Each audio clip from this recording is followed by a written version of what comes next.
So, welcome to today's episode of the Seven Figure Journey podcast. I'm one of your hosts, Miranda Dano, and today I have the privilege of talking with Alex Tarrand, who is the founder of Stynger. Welcome to the show, Alex. Hello, thank you for having me. This is excellent. Good. Okay, well, let's jump in. Why don't you tell me a bit about your business? Like, how did you get started, and how did you get to be where you are today? It's a long time in the making. My business partner and I had collaborated on a previous product, software-based in the gaming space. And while we were working on that, we had been for a long time talking about this intersection between music and gaming and the amount of opportunity that's there. My background is predominantly in gaming, building tech platforms and games for large entities like Electronic Arts and Disney and Xbox. And his background is both in esports, but also music. He launched a very large music service across Europe. And the way music licensing is done is very much a result of the boundaries that are in place for licensing. And I think it's challenging often for video games to go and license this content, although they've become the most dominant form of entertainment media. So, music being maybe the most pervasive form of entertainment, combining with the most dominant vertical, seems like it makes a lot of sense. And our thought was, how do we solve that with technology? And try to make it as easy as possible for these platforms to get music in and for, players to listen to stuff they like. Wow. It never ceases to amaze me the different things that business owners do to create a business. I feel like I could ask a million questions about just how all of that comes together in your business. And that's not what we're here to do today. So I'm going to hold myself back from diving totally into the weeds in terms of like how that all comes together and, how the details shake out. You said you started in gaming and doing part of that design. You partnered up with this person. As your business has grown and you've gotten to the level that you have today, I imagine there's been some ways that you've restructured what it is that you do or how you help people or how you sell it. Can you maybe just talk us through a couple of the big, mile markers along that path for your business? Yeah, absolutely. I guess I'll start organizationally and then I'll go into the sales path. We were, like most younger startups, very lean, incredibly lean in the beginning. And a lot of that is a function. We had a pretty solid seed round from institutional investors as well as the music industry itself, which is excellent. We partner with all the majors, so Warner, Universal, Sony, amongst the other kind of major indies. However, you can run and it's wise, I think, to run a lean shop for a period of time. And then at a certain point, especially if you're a technology company and you're B2B and you need to have scalable technology, at a certain point, you really need to augment both operations and engineering. So we landed up growing our engineering staff out in Europe with an excellent partner company who actually has also made a sizable investment into us as well. And we've had a wonderful experience there. In addition to that, we've had to augment our operational staff.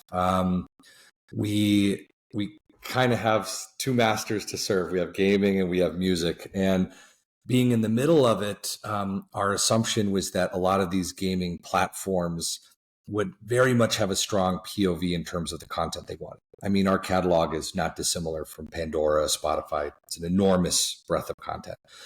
But that's not how it's shaken out. People give us a demographic and they ask us, what should they program for that demographic? So if it can be, Gen Alpha, it can be Gen Z, it can be US centric, Europe centric, other territories. We service one platform that's exclusively gamers who are Gen X plus.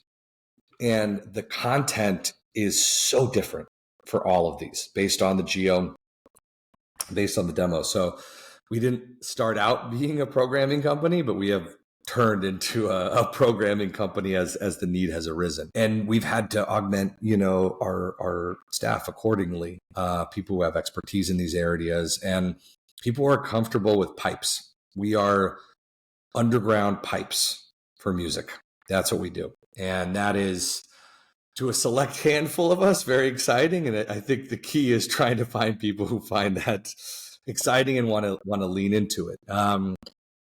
On the sales side, it's been a really interesting journey. We've been around for several years, but several of that was the licensing. Our partners are, the biggest music companies in the world, and music is wildly complex. You need the label rights, publishing rights. It differs by country, and you need technology that can map all that together. So it actually took an enormous amount to build, an enormous amount to license.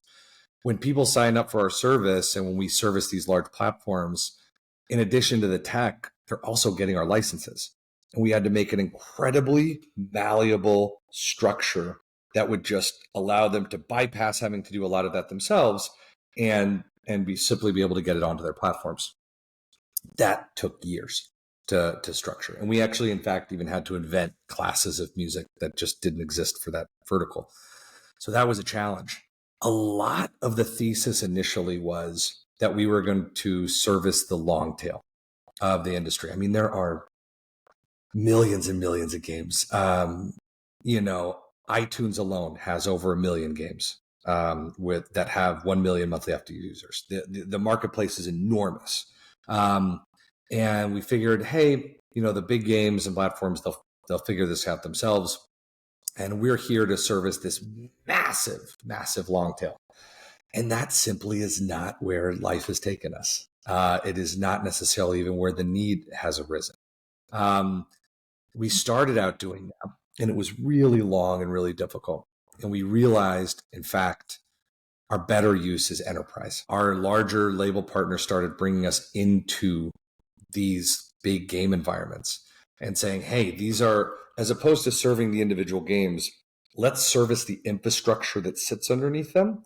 And then we can hit millions of game devs and millions of consumers that sit on top of it. So now with the single focused integration, and granted, none of that's easy. All of that's typically a lift. Once we have that in place, that entire ecosystem can access the music. And that mentality change has been everything for us. So as opposed to focusing on the long tail, now we really focus on these huge enterprise kind of AAA platforms that have millions of creators that sit on top of them. And they have a very big need. They want to leverage music. They want their creators and their players to have music.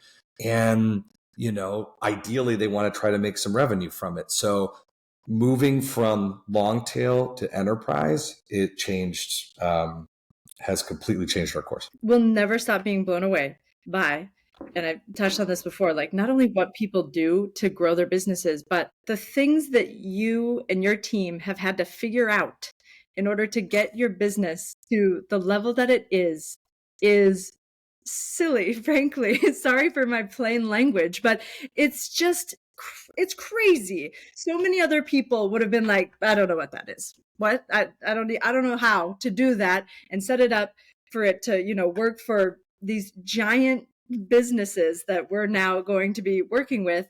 And what I think is so amazing about entrepreneurs is this attitude that's like, okay, well, that's the pivot.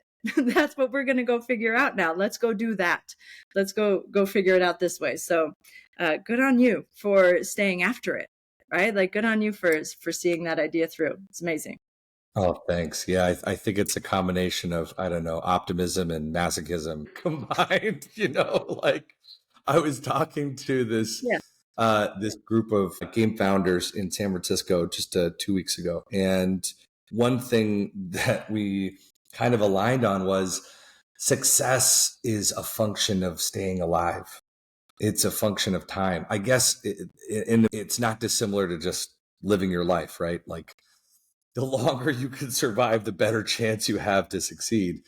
And the trickiest part is being able to exist and sustain as an entity until you get to that point, that inflection point of being able to thrive. And that's a function of raising money. That's a function of pivoting. That's a function of sales. It's a lot of things, but honestly, it's just staying alive. So like my friends who and colleagues who are just getting in the game, typically the advice is pretty generic, but it's set yourself up to be able to exist for multiple years. I mean, if you can last past a multi-year point, typically you've given yourself enough time to iterate into success. But that's really hard, and it's easier said than done. Um, let's go back to what we were talking about. We were talking about how you were recently in San Francisco speaking with some game developers, but that story share came to be talking about how you have sort of adapted your business as it's grown, right? Oh, now you're muted. There There we we go. go. There we go. We're at this game developer conference, and it's called GDC, and it was at a venture event, and there was a lot of different startup founders in there. And one thing we were talking about is a lot of it's just a function of time. The longer that you as an institution can survive, the more opportunity you have to find some sort of product market fit and start to scale out. So it's yeah, longer you can the longer you can stay active, both as a function of funding, and have the ability to iterate and find more meaningful partnerships, or just find what works for you.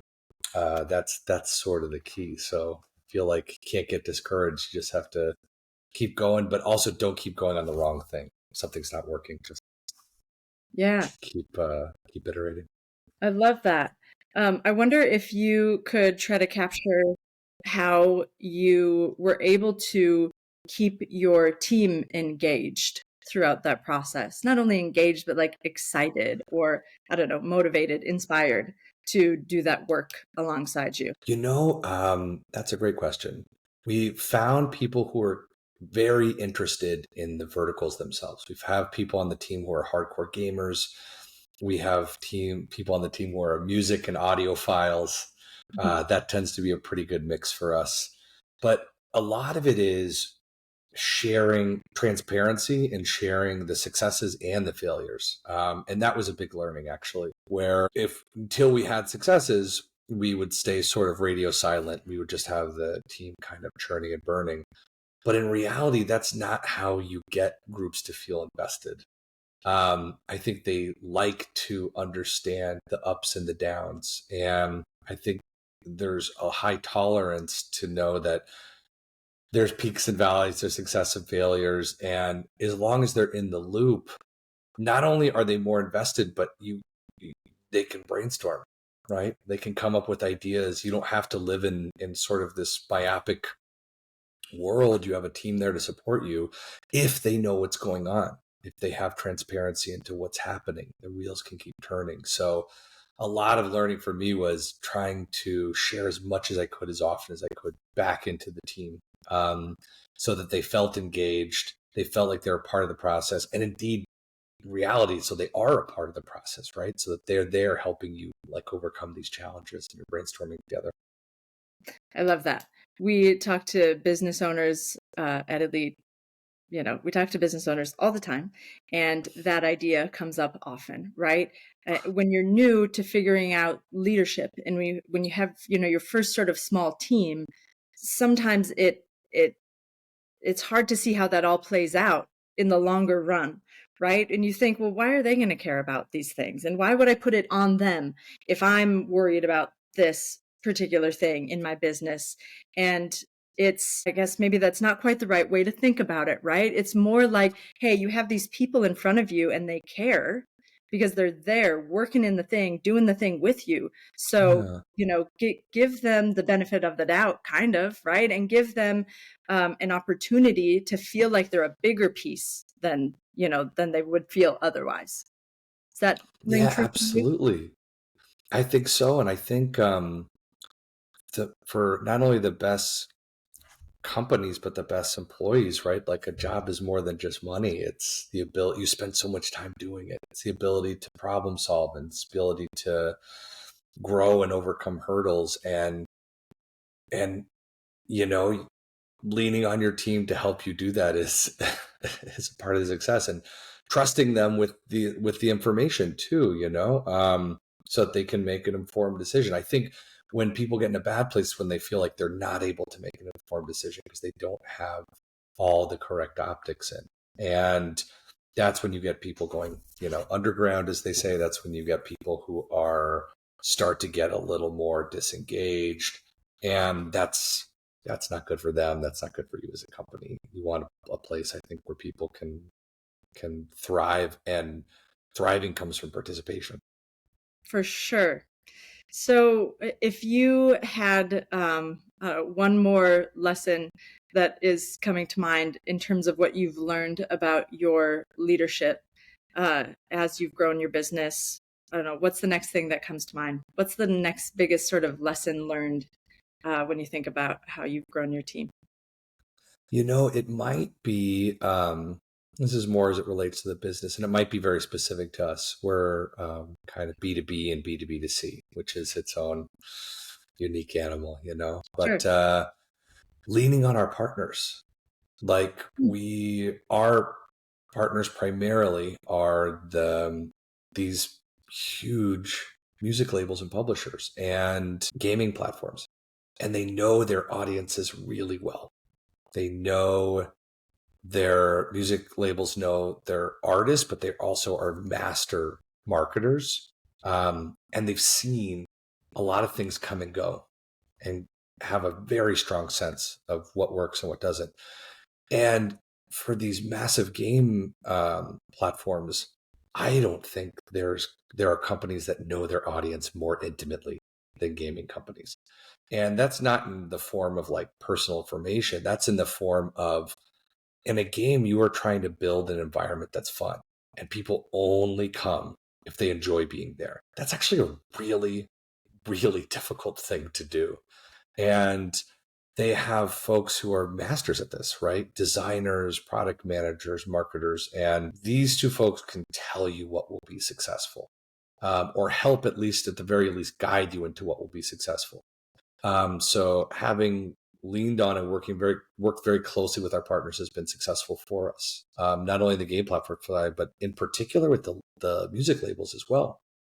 They're invested in the success of their artists, and gaming is now becoming a huge channel for these artists. So leaning on partners and learning as much as you can from them, because if they're invested in your success too, as you grow as a channel for them, their business grows. So they want to help you.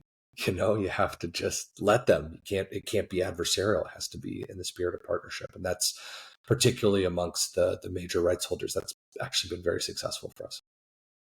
I love that. I think even for business owners, that if you don't currently have a partner that I don't know, could have that role in your business, or be a part of your business in that way, think about who could be, right? That could certainly be a strategic move for the businesses that we work with at Elite, if they're looking to scale or want to get to the next level of growth. Like, think about who could be that sort of strategic partner for you, and show up for them. So it's great. Absolutely. I mean, even in terms of investment, like having active participatory investors can be an absolute game changer depending on where you're at.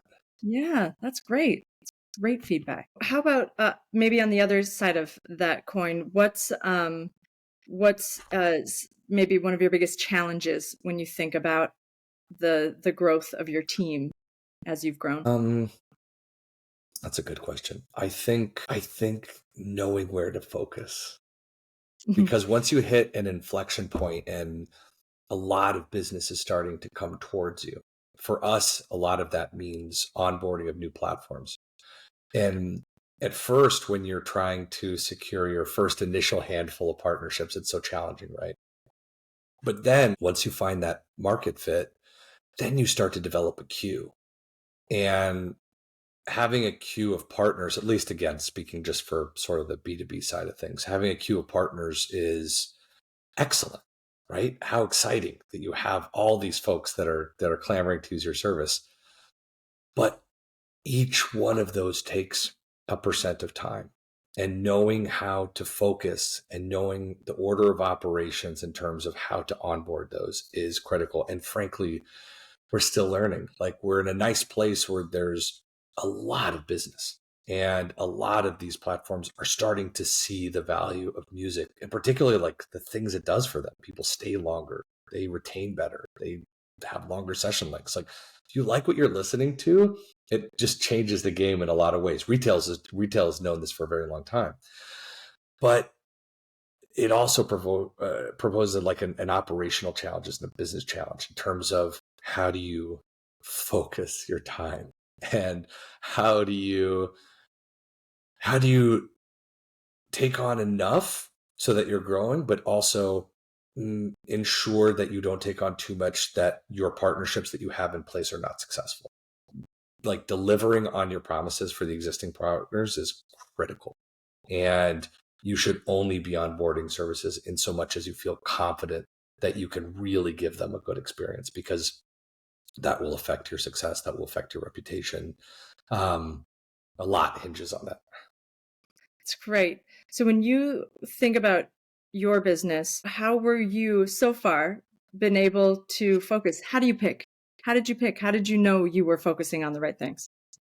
Well, you know, at first, when we were servicing the long tail, we didn't know. We were talking to everybody, and we were running around like lunatics at all these conferences and all these things. And then our pipeline flipped, and a lot of the major labels and rights holders started bringing partners to us saying, hey, they're very interested, but they have these challenges. We think you could solve these challenges.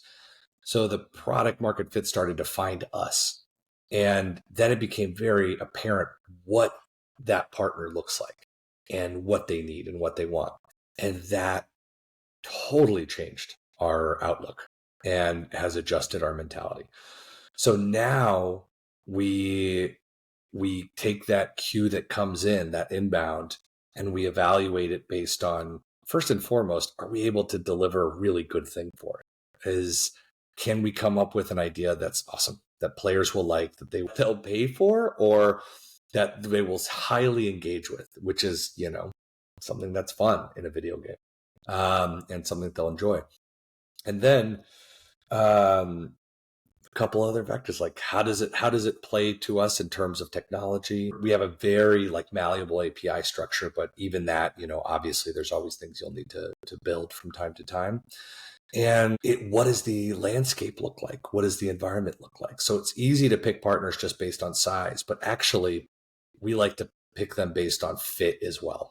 And fit often is this a really good environment for music? Like, can music shine in these environments? And there's so many in which it can. And it needs to manifest itself in the right way. So that's what our process looks like now. And that very much changed when we started going out, and we stopped going out and soliciting it, and we found it coming to us, and figuring out how we can be the best partners we can. So good. To bring it back to, something that we talk about at Elite, it's you're essentially, you have this strength in, and I'm using simple words intentionally, but you have this strength in this love for the music, right? Or making sure the music shines. And so it's a no for anybody or any project. Like, first, are they the right size and all the check the big boxes, right?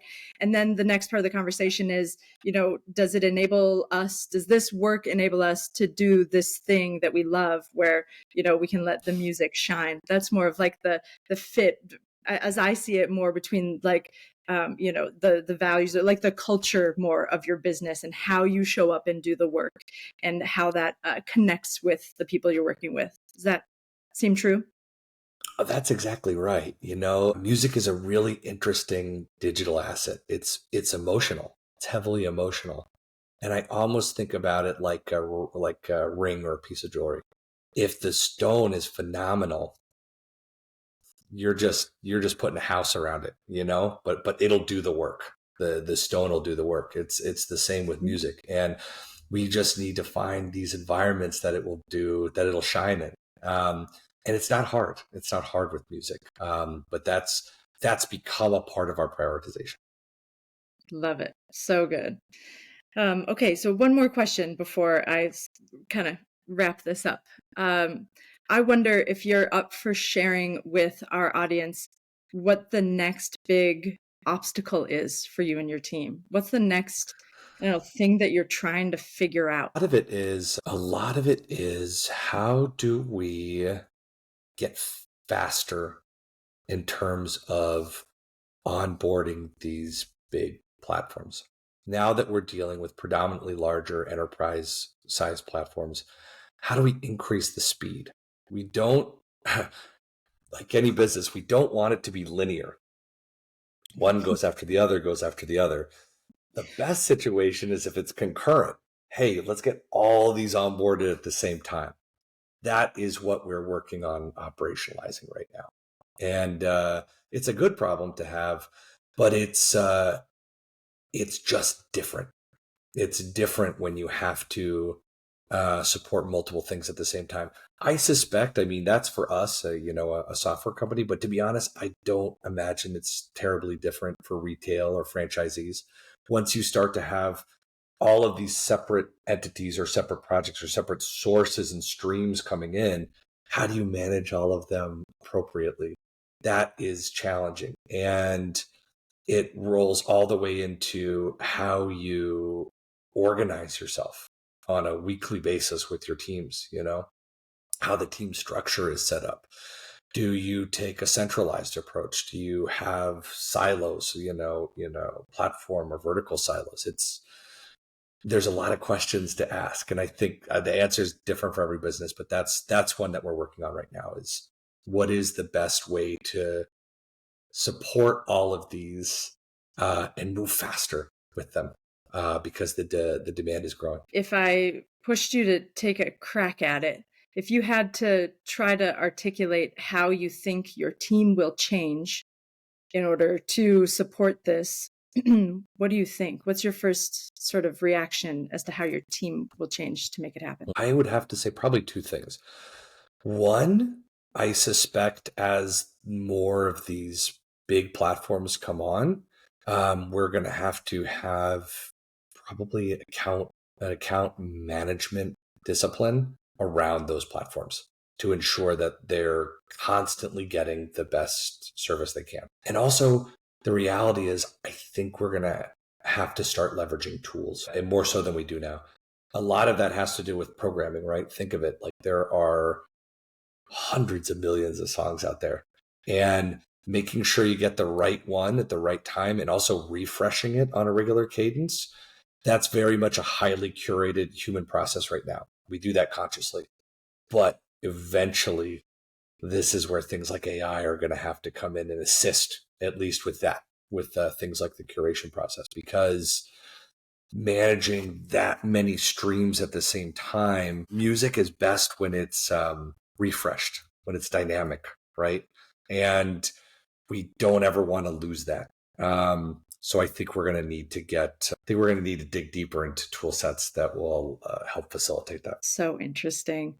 I'm holding myself back from asking many detailed questions about how all of that falls into place for your business, which is difficult for me.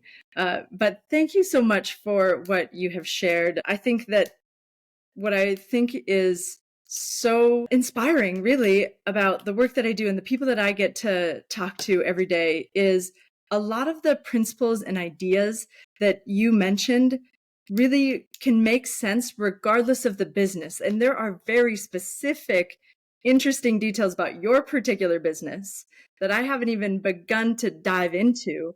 And even with that being said, there are still big picture things at play that a business owner, that's maybe not quite yet at seven figures and might not be in the industry that you're in, or even in the tech industry at all.